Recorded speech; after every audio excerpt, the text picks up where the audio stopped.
Oh, sorry. That's why I stopped doing that. All right, go ahead and tell us who you are. My name is Pete Mulvihill. I'm one of the co-owners of Green Apple Books in San Francisco. Great. So what would you say to other businesses that are considering doing a deal with ScoutMob? It's worth a try. We were a little skeptical. There's so many different ways to get people in your store right now, many of them new and untested. So we were skeptical, but we decided to give it a try. We're glad we did. And give us a little brief on why you were glad you worked with us. The sales team was friendly and reasonable. The editorial team was took our suggestions, and I've worked with other companies that are less willing to modify their voice. Don't do that.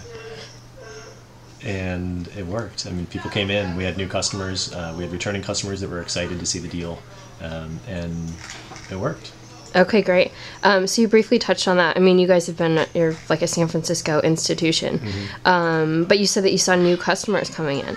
Yeah, it wasn't a huge portion of the people that came in, but there were new customers, and that's really our outreach. We have, I think, a loyal following of customers, but we know that there are people who love books and have not heard of us. We wanted to reach out to them and or give the people that do love us a way to bring their friends in to say, hey, there's a deal at the Green Apple. Let's go over there.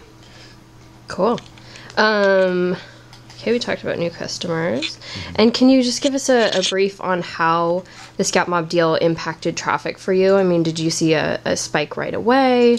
There was a spike right away. The day the offer went live, there was a spike. And then it was just sort of a steady stream. I'm sort of surprised that there's still 5 to 10 people every day who come in with the offer.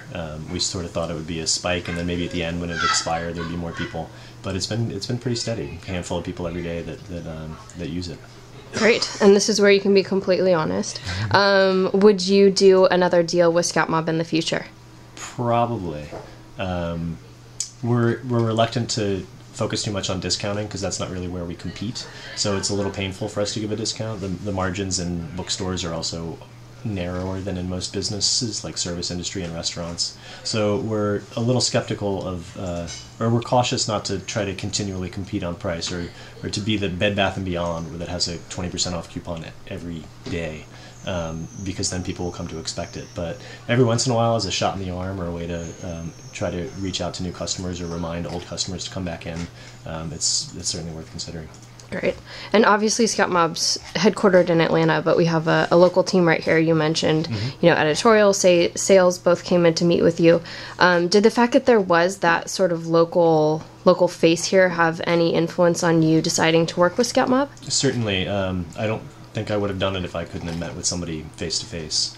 And actually mentioning local, one of the things that appealed to us greatly was that most of the businesses featured on ScoutMob, or probably all of them, are locally owned independent businesses. We didn't see offers from Chili's or Walmart or any other sort of national chains, and that's really important to us because we directly compete with both chain stores and internet retailers, and we really believe that if people spend their money with a locally owned store, much more money recirculates in the local economy. And so when I looked at ScoutMob to see what other stores were doing offers, I noticed some of my neighbors and some other places that I go to, and some places that I've been meaning to check out, and they were all locally owned and independent, and that was really a selling point for me. Great. Is there anything that I didn't touch on, whether it's feedback for us, for other businesses?